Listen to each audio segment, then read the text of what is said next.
Hey guys, so we're going to get our last group of goats to vaccinate here. You know, the pre-kitting vaccinations like we do. So thought you might enjoy seeing the scenery and the goat drive here.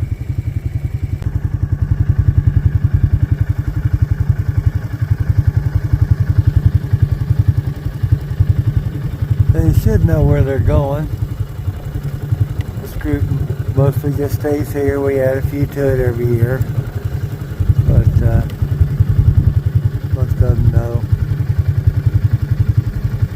I prefer them to walk. It's probably, well, it's a mile. They got a couple hills to climb.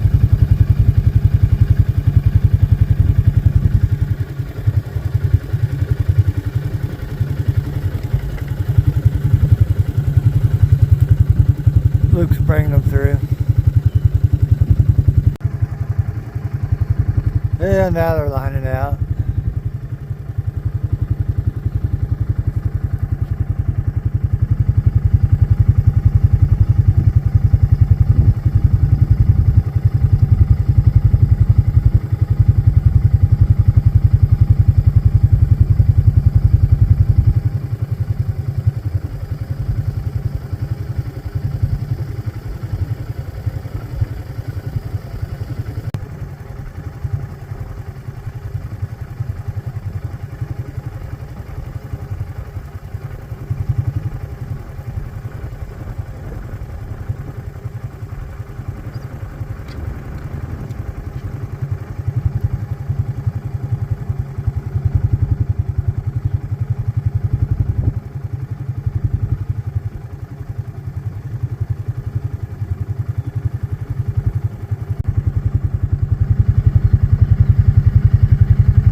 Never looks like all of them, but there's, I don't know, 350 in this group. You wouldn't think so, but there is.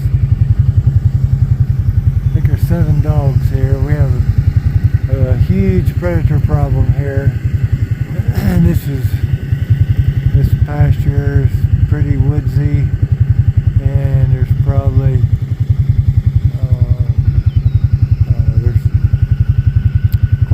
we just never get as good a kid crop here. And there's a kind of a lake community over here that they've got a lot of domestic dogs that I think that could be part of the problem too.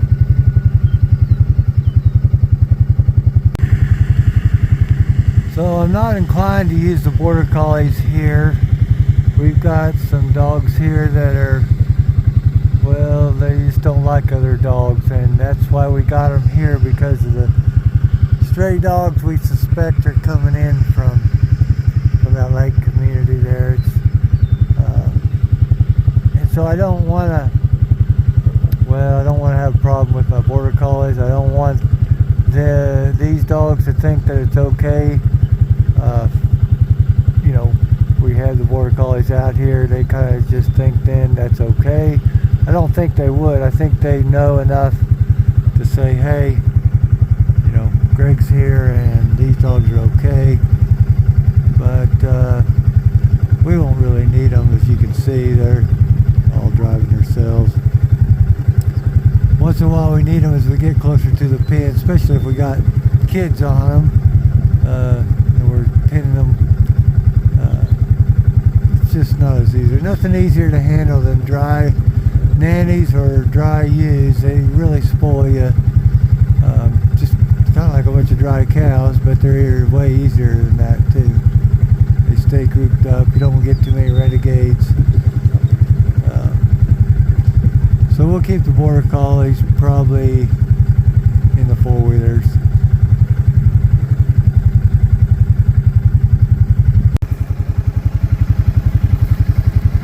There you see the pins up there behind the pickup.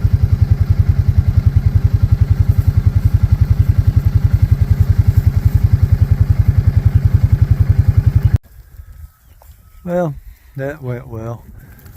Tell you what, well, that went well.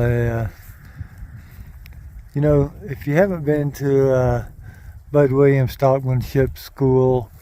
You really ought to try to get to one. His daughter and son-in-law teach him now, well, with his wife Eunice. Bud's passed away, but they even have them online now. I think they got one coming up. And so, you know, we've all been to it. It sure makes life easier with livestock. We're trying to handle them and knowing the best way to do it, honestly, in practice. And every year, well, they just had it here a week or so ago. The Bud Summit is for people that have graduated the school. We get together at Bolivar, Missouri, and it's evening and all the next day, and we all go over problems we've had. It's just a good gathering to, well, we also talk about marketing. Bud Williams sell by marketing. Now you can, in the classroom, in the class, you can take the marketing or you can take livestock handling. We've taken both of them, and I'd recommend that. But, you know, do as you please. But if you got livestock of any kind, you really ought to learn how to handle them in a low stress manner. So hey, we'll gotta haul them home, and then we'll give them their vaccinations tomorrow. Well, that's one load.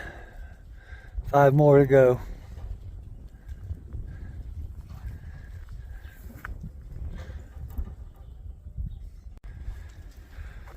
Thanks for tuning in, and I'll do a video of when we're working these if you haven't seen it before, and I'll tell you kind of the vaccines we use and why we do it this time of year. So tune in. Thanks.